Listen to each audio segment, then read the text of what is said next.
सो दोस्तों welcome to money stocks. तो इस वीडियो के अंदर हम लोग बात करने वाले हैं मल्टीपल स्टॉक्स के बारे में। तो चलिए सबसे पहले हम लोग डिस्कस करेंगे टाटा मोटर्स के बारे में। तो जहां में टाटा मोटर्स का अगर आप आज के दिन परफॉर्मेंस देखोगे तो एक नए के बराबर कंपनी ने परफॉर्म किया एंड 1160 रुपए के आसपास हमें कहीं ना कहीं क्लोजिंग नजर आ चुकी है।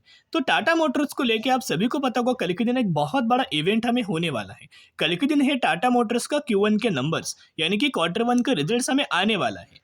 तो इस वीडियो के अंदर दोस्तों हम लोग क्या करेंगे, टाटा मोटर्स का रिजल्ट्स कैसा आ सकता है वो ब्रोकरेज फर्म के द्वारा एक प्रीव्यू दिया गया है कि इस तरीके से कंपनी अपने रिजल्ट्स हमें प्रेजेंट कर सकता है।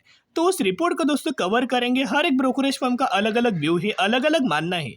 तो चलिए डिस्कस कर ले। लेकिन एक ही पॉइंट दोस्तों नोट करना, कंपनी फंडामेंटली बहुत ज्यादा स्ट्रांग है। इतना ज्यादा लंबा समय के अंदर अगर आप होल्ड करेंगे टाटा मोटर्स को, उतना ही मल्टीपल रिटर्न्स आपको लॉन्ग टर्म के अंदर कंपनी बना के देगा। क्योंकि ईवी के अंदर कंपनी काम कर रहा है। जैगुआर लैंड रोवर के अंदर जो कंपनी का पहले उतना अच्छा खासा परफॉर्मेंस नहीं था, लेकिन इस सेगमेंट के अंदर कई गुना अच्छा करंटली हमें टाटा मोटर्स ये कंपनी हमें परफॉर्म करके दे रहा है। एंड JLR एक ऐसा सेगमेंट है जो कि मैक्सिमम मोर देन 60% तक का रेवेन्यूज हमें इसी सेगमेंट से टाटा मोटर्स हमें जनरेट करता है। तो आप समझ सकते हो कि बहुत अच्छा खासा बेनिफिट हमें JLR से कंपनी को मिल रहा है। एंड इलेक्ट्रिक व्हीकल्स को लेकर लॉन्ग टर्म का व्यू अगर आप देखोगे तो मल्टीपल रिटर्न्स हमें कंपनी दे सकता है। क्योंकि ईवी के अंदर कंपनी नंबर 1 ही इंडिया के अंदर फिलहाल में। तो राइट, तो लॉन्ग टर्म के अंदर अगर आप ऑब्जर्व करके चलेंगे तो जैसे जैसे कंपनी का बिजनेस बढ़ेगा, जैसे जैसे लोग ईवी के ऊपर बढ़ेंगे, वैसे वैसे कंपनी को ओवरऑल लंबे समय के अंदर बेनिफिट मिलेगा। पिछले एक महीने का परफॉर्मेंस देखोगे तो टाटा मोटर्स के द्वारा 16% तक का रिटर्न शेयर होल्डर्स को बना के दे चुका है। तो देखिएगा जिस रिपोर्ट के बारे में हम लोग बात करने वाले हैं वो रिपोर्ट 3 घंटे पहले हमें देखने को मिला है। राइट, तो इसके अंदर क्लियर कट में मेंशन किया गया है टाटा मोटर्स का Q1 का प्रीव्यू। तो कैसे कंपनी रिपोर्ट कर सकता है, चलिए डिस्कस कर लेते। तो यहाँ दोस्तों इस रिपोर्ट के अंदर क्लियर कट आपको मेंशन किया गया है कि टाटा मोटर्स के जो Q1 के नंबर्स आने वाले हैं वो 1 अगस्त को देखने को मिल सकते। और एनालिस्ट का क्या व्यू है इसको लेके देखिएगा। The analyst anticipate a strong year revenue growth driven by increased volume from JLR Land Rover यानी कि Jaguar and Land Rover and higher sales in Indian commercial vehicles. यानी कि कहीं ना कहीं अगर आप देखोगे कमर्शियल व्हीकल्स के अंदर हाईएस्ट सेल हमें कंपनी दिखा सकता है। एंड कहीं ना कहीं जो कंपनी का ईयर बेसिस वाला जो रेवेन्यू है उसके अंदर शानदार तरीके से ग्रोथ हमें देखने को मिल सकता है। उसके साथ साथ देखिएगा अलग अलग ब्रोकरेज फर्म के द्वारा अलग अलग व्यू हमें करंट बेसिस की पर दिया है। तो चलिए डिस्कस कर लेते। तो इन ब्रोकरेज फर्म का नाम आप देख सकते हो नोवामा। तो नोवामा ब्रोकरेज फर्म के द्वारा अगर बात की जाए तो इनका मानना है कि कंपनी का जो रेवेन्यू है उसके अंदर स्ट्रांग ग्रोथ हमें देखने को मिल सकता है। एंड और ज्यादा JLR and Indian commercial vehicles के अंदर कंपनी का इंप्रूवमेंट देखने को मिल सकता है प्रीवियस क्वार्टर से, प्रीवियस ईयर से। जो पहले प्रीवियस क्वार्टर में जितना परफॉर्म किया था उससे कहीं अच्छा हमें और ज्यादा कंपनी का इंप्रूवमेंट नजर आ सकता है कमर्शियल व्हीकल्स के अंदर एंड JLR के अंदर।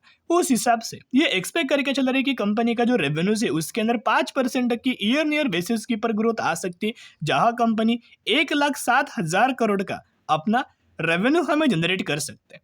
उसके साथ साथ कंपनी का यह भी मानना है कि जो EBITDA होने वाला है उसके अंदर भी कहीं ना कहीं 8% तक की ग्रोथ हमें देखने को मिल सकती है। और बात आती है कंपनी के प्रॉफिट आफ्टर टैक्स के बारे में, तो उस हिसाब से भी कंपनी का 22% तक की ग्रोथ आ सकती है ईयर बेसिस की पर। एंड जहां कंपनी 5,140 करोड़ के आसपास अपना प्रॉफिट हमें जनरेट कर सकती है। फिर हम बढ़ते हैं अगले ब्रोकरेज फर्म के ऊपर जिनका नाम है मोतीलाल ओसवाल।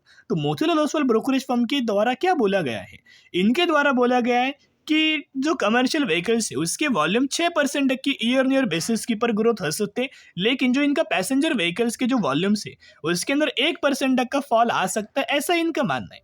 और नंबर्स के अगर पॉइंट ऑफ व्यू की बात की जाए तो इनका मानना है कि कंपनी का जो EBITDA मार्जिन है, कंपनी का जो EBITDA मार्जिन है वो 7.5% के आसपास दिखाई दे सकता है, जो कि डाउन साइड है। राइट, और इनका जो ओवरऑल बेसिस की पर जो वॉल्यूम्स है JLR के जो वॉल्यूम्स उसके अंदर कहीं ना कहीं 3% तक की ग्रोथ हमें ईयर बेसिस की पर निकल के आ सकती है। और रही बात इनके रेवेन्यूज की, तो इनका मानना है कि कंपनी का जो रेवेन्यूज है वो 1.1% तक का ग्रो हो सकता है ईयर ऑन ईयर बेसिस के ऊपर, और जहां कंपनी 1,03,360 करोड़ का अपना रेवेन्यू हमें जनरेट कर सकता है, जहां EBITDA ऑलमोस्ट हमें 13.3% तक का ग्रो होगा। एंड कंपनी का जो प्रॉफिट आफ्टर टैक्स है उसके अंदर कहीं ना कहीं 13% तक की ग्रोथ हमें दिखाई दे सकती है। फिर हम बढ़ते अगले ब्रोकरेज फर्म के ऊपर, इनका नाम है MK। तो MK के द्वारा, ब्रोकरेज फर्म के द्वारा बोला गया है कि टाटा मोटर्स का जो रेवेन्यू ग्रोथ है उसके अंदर 5% की इंक्रीज हमें ग्रोथ देखने को मिल सकता है। और उसके पीछे का रीजन है JLR के वॉल्यूम्स, और उसके साथ साथ 2% की ग्रोथ आ सकती है जो कमर्शियल व्हीकल सेल्स के अंदर। फिर बात आती है कंपनी के ओवरऑल रेवेन्यूज के अंदर एंड प्रॉफिट्स के ऊपर। तो देख सकते हो इनका मानना है कि कंपनी का जो रेवेन्यूज है उसके अंदर कहीं ना कहीं 2% की ग्रोथ आ सकती है ईयर ईयर बेसिस के ऊपर, जहां कंपनी 1,08,000 करोड़ का अपना रेवेन्यू हमें जनरेट कर सकता है, जहां EBITDA के अंदर भी कहीं ना कहीं 6.8% तक का ग्रोथ आ सकता है ईयर ईयर बेसिस के ऊपर। एंड कंपनी का जो ओवरऑल प्रॉफिट आफ्टर टैक्स है उसके अंदर कहीं ना कहीं 12.3% तक की ग्रोथ आ सकती है, और 4,740 करोड़ तक का प्रॉफिट अपना कंपनी हमें जनरेट कर पाए। अभी तक जो नंबर दोस्तों हमें टाटा मोटर्स के अंदर हमें दिए गए हैं, ब्रोकरेज फर्म के द्वारा प्रीव्यू दिया गया है, वो बहुत अच्छा खासा पॉजिटिव प्रीव्यू हमें देखने को मिला हुआ है। राइट, जिस हिसाब से अगर कंपनी इस तरीके से रिजल्ट्स अगर अपना पेश करते हैं तो बड़ी शानदार तरीके से बड़ी तेजी हमें कल के दिन टाटा मोटर्स कंपनी को लेके आ सकते हैं। राइट, तो कल के दिन जरूर टाटा मोटर्स के अंदर नजर रखना, एक बड़ा धमाका हमें देखने को मिल सकता है। अभी रही बात इनके म्यूचुअल फंड्स डेटा के बारे में, ये डेटा दोस्तों हर एक वीडियोस के अंदर हम लोग आपके साथ शेयर करते रहते हैं। तो डेटा आपके सामने है, आप देख सकते हो। टाटा मोटर्स जून क्वार्टर का ही है, यानी कि 127 म्यूचुअल फंड्स के द्वारा हमें बाइंग किया गया एंड 85 म्यूचुअल फंड्स के द्वारा हमें सेलिंग टाटा मोटर्स के अंदर किया है। यानी कि अगर आप बहुत अच्छा खासा बाइंग देखोगे तो बहुत अच्छा खासा बाइंग हमें किया गया है। अभी बात करते हैं टाटा मोटर्स के इनके ओवरऑल चार्ट के बारे में। टेक्निकल चार्ट मैंने आपके साथ दोस्तों ओपन किया है, तो यहाँ आप देख सकते हो ये था कंपनी का रेजिस्टेंस लेवल और ये था कंपनी का एक सपोर्ट लेवल। इसी के बीच में टाटा मोटर्स ट्रेड करा। जब भी कंपनी के अंदर तेजी आता था यही लेवल से कंपनी गिरता था, एंड वाइसा वर्सा जब भी कंपनी के अंदर हमें गिरावट आता था यही लेवल्स के ऊपर टाटा मोटर्स के द्वारा क्या किया जाता था, हमें सपोर्ट लिया जाता था और उसके बाद हमें तेजी आता था। लेकिन जैसे रिसेंटली टाटा मोटर्स के द्वारा ये लाइन दोस्तों ब्रेक किया गया है। अभी कौन सी लाइन टाटा मोटर्स ने ब्रेक किया, जो इंपॉर्टेंट कंपनी का रेजिस्टेंस लेवल जो कंपनी ने ब्रेक किया है, उसी वक्त हमने आपके साथ बोला था अभी ब्रेकआउट हमें फाइनली हो चुका है, लगातार आपको तेजी आपको देखने को मिल सकता है। इसके बाद आप देख सकते हो लगातार टाटा मोटर्स को लेके हमें तेजी नजर आ रही है। तो बायोंडी स्ट्रेटेजी अप्लाई करना और जरूर दोस्तों चैनल को सब्सक्राइब करके रखना, ताकि जैसे मुझे कल के दिन टाटा मोटर्स का Q1 के नंबर नजर आएंगे 100% हम लोग बात करेंगे। चलिए अभी बात करने वाले हैं अगली कंपनी के बारे में जिसका नाम है विप्रो। तो विप्रो की अगर बात की जाए तो कहीं ना कहीं आज के दिन एक नए के बराबर कंपनी ने परफॉर्म किया, 521 रुपए के आसपास हमें क्लोजिंग नजर आ चुकी। तो दोस्तों विप्रो कंपनी की अगर बात की जाए, आप सभी को पता होगा विप्रो कंपनी के द्वारा जो अपना रिजल्ट हमें परफॉर्म किया गया तो वो बिल्कुल भी अच्छा रिजल्ट नहीं था। यानी कि रिजल्ट तो अच्छा था लेकिन जो मार्केट हमें हाईएस्ट एक्सपेक्टेड कर रहा था उस तरीके से कंपनी ने बिल्कुल भी दोस्तों परफॉर्म नहीं किया था। तो उस हिसाब से अगर आप ऑब्जर्व करके चलेंगे इसी वजह से कंपनी गिरावट के अंदर मिल रहा है एंड करंटली कंपनी हमें कंसोलिडेट लगातार कर रहा है। अभी क्या है ना, यही दोस्तों कंसल्टेशन फेज के अंदर बाइंग करने का मौका होता है, ताकि कंपनी अभी नीचे भी आ चुका है और अभी कंपनी बाइंग करने का मौका भी दे रहा है। तो जैसे जैसे कंपनी गिरावट के अंदर मिले ना वैसे वैसे अपने पोर्टफोलियो के अंदर ऐड कर, क्योंकि कंपनी का बिजनेस कोई बुरा नहीं है। अभी बहुत सारे लोगों का मानना है, अगर दोस्तों एक सवाल मैं आपके साथ पूछूं तो बहुत सारे लोगों का मानना है कि सर विप्रो ये कंपनी कौन से सेक्टर से बिलोंग करता है। आप बोलेंगे सर ये आईटी सेक्टर से बिलोंग करता है, लेकिन दोस्तों ऐसा नहीं है।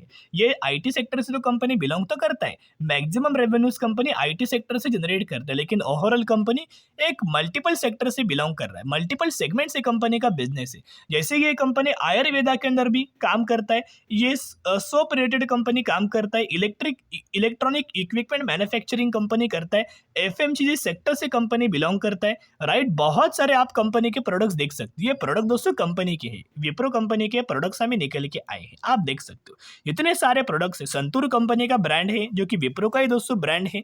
राइट, तो कहीं ना कहीं अगर आप ऑब्जर्व करके चलेंगे जो कंपनी के प्रोडक्ट्स है वो आपके सामने मैंने ओपन किया है, ये कुछ भी नहीं और भी बहुत ज्यादा में कंपनीज के प्रोडक्ट है। तो अगर विप्रो को एक सेगमेंट से बेनिफिट छोड़ अगर उतना ज्यादा नहीं मिलता तो कंपनी दूसरे सेगमेंट से वो बेनिफिट हमें उठाता है, वो उस तरीके से कंपनी काम करता है। अभी क्या है ना, कंपनी अच्छा खासा गिरावट के अंदर मिल रहा है, तो जरूर कंपनी के अंदर बायोंडी स्ट्रेटेजी अप्लाई करना है, क्योंकि अभी क्या है कंपनी थोड़ा बहुत हमें कंसोलिडेट कर रहा है और आने वाले सालों में जैसे जैसे कंपनी के अंदर तेजी आएगा ना वैसे वैसे कंपनी के अंदर आपको निवेश करने का मौका नहीं मिलेगा। और एक तो पॉजिटिविटी आपको समझ आ चुका है कि अगर कि एक सेगमेंट के अंदर प्रॉब्लम होता है तो अगले सेगमेंट से थोड़ा बहुत हमें रिकवर कंपनी कर लेता है।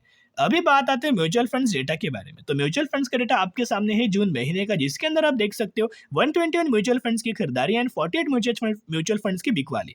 जहाँ मैक्सिमम के अंदर देखोगे तो लगातार म्यूचुअल फंड्स हमें बाइंग कर रहे हैं। तो हर एक फंड्स के द्वारा अगर आप देखोगे कि कितने कितने करोड़ की बाइंग किया है तो आप चौंक जाओगे। देखिएगा, सबसे पहले फंड का नाम है कोटक, जिनके द्वारा 48,000 करोड़ बाइंग किया। फिर एसबीआई 32,000 करोड़ बाइंग, फिर टाटा का एक फंड है 11,500 crore buying, DSP 5,000 crore buying, ICICI 44,000 crore buying, UTI 5,800 crore buying. यानी कि कहीं ना कहीं अगर आप ऑब्जर्व करके चलेंगे बहुत बड़ी बड़ी बाइंग हमें म्यूचुअल फंड्स के द्वारा किया जा रहा है, राइट। तो जो कंपनी करंटली आपको प्रेशर क्रिएट कर रही है, पैनिक क्रिएट करे, जरूर कंपनी को होल्ड करना, बाउंड्री स्ट्रेटेजी अप्लाई, क्योंकि विप्रो कंपनी को लेके दोस्तों हमें टारगेट दिया है लंबे समय के अंदर। ये दोस्तों टारगेट अगर आप देखोगे तो विप्रो के अंदर बाइंग रिकमेंडेशन दिया गया है। टारगेट अगर आप देखोगे तो 32% तक का अपसाइड हमें कंपनी के अंदर तेजी आ सकता है। और टारगेट दिया गया है 660 रुपए से लेके 740 रुपए का। अभी कंपनी का दोस्तों रिजल्ट बुरा आया, इस वजह से कंपनी हमें अच्छी खासी कंसोलिडेट कर सकता है।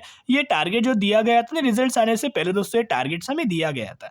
अभी क्या है, ये टारगेट जरूर कंपनी आने वाले फ्यूचर में हमें अचीव करके दे देगा। चलिए अभी बात करेंगे अगली कंपनी के बारे में, जिसका नाम है उजास एनर्जी लिमिटेड। 303 रुपए पर ट्रेड कर, मैक्सिमम ये कंपनी ने 915% तक का रिटर्न शेयर उसको बना के दिया।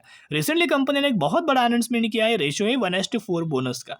यानी कि अगर आपके पास इस कंपनी के 4 शेयर होंगे तो हर 4 शेयर के बदले ये कंपनी आपको एक बोनस शेयर देने वाला है। तो स्टडी एनालिसिस जरूर करना।